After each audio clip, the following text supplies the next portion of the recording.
The truth is that India were completely outplayed at Wellington.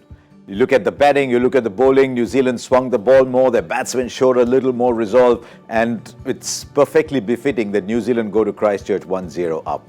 But there's a reason India are 1-0 down. Lost a series in England, they won a test match there. They lost a series in South Africa, they won a test match there, one in England.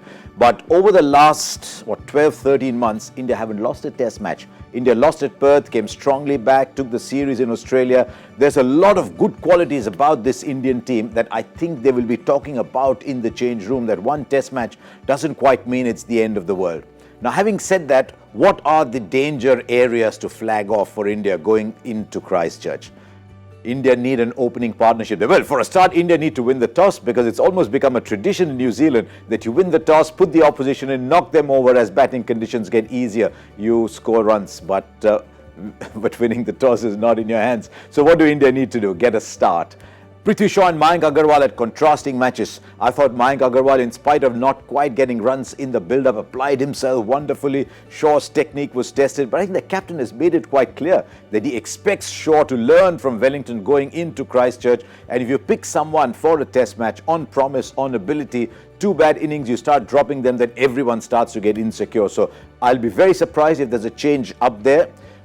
The engine room, which is 3, 4, 5, is where more runs need to come from. And those are the 3 most experienced players. You can't be looking at Vihari just yet because it wasn't that long ago that he was pulling you out of trouble in the West Indies, scoring runs in both those test matches.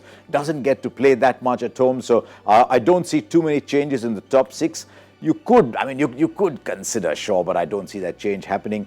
Rishabh Pant was picked for his batting ahead of his keeping, but he didn't do too much wrong on either. Got run out in the first innings, had to bat with the tail in the second, took 4 catches. So I think that position is all right. If the reason you picked him for the first test is still the reason you pick him for the second, and you had 3 quality fast bowlers, so what are we saying? The only area that you want to look at is spin bowling, and Ravichandran Ashwin with the left-handers in the top order picked up 3 wickets. If you want a defensive spin bowler, as Simon Dool suggested on Cricket Bus Chatter, then maybe you want to look at Jadeja. It's a matter of concern that Ashwin's batting has tailed away a little bit, but I think when you come down to number 8, you're looking at someone who can give you wickets. So I think that's the only area India need to look at going ahead to Christchurch. What were the other concerns? That New Zealand swung the ball. I think both Bumrah and Shami are intelligent bowlers, and they'll realize why there wasn't swing for them that there was for New Zealand. So I'm expecting India's new ball bowlers to come back far more strongly in Christchurch.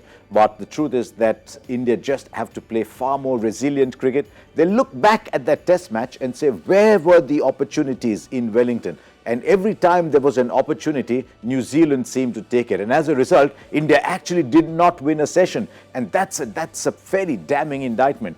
And going into Christchurch, they'll want to win the first session and get into the game very quickly to remind themselves that they can win a session.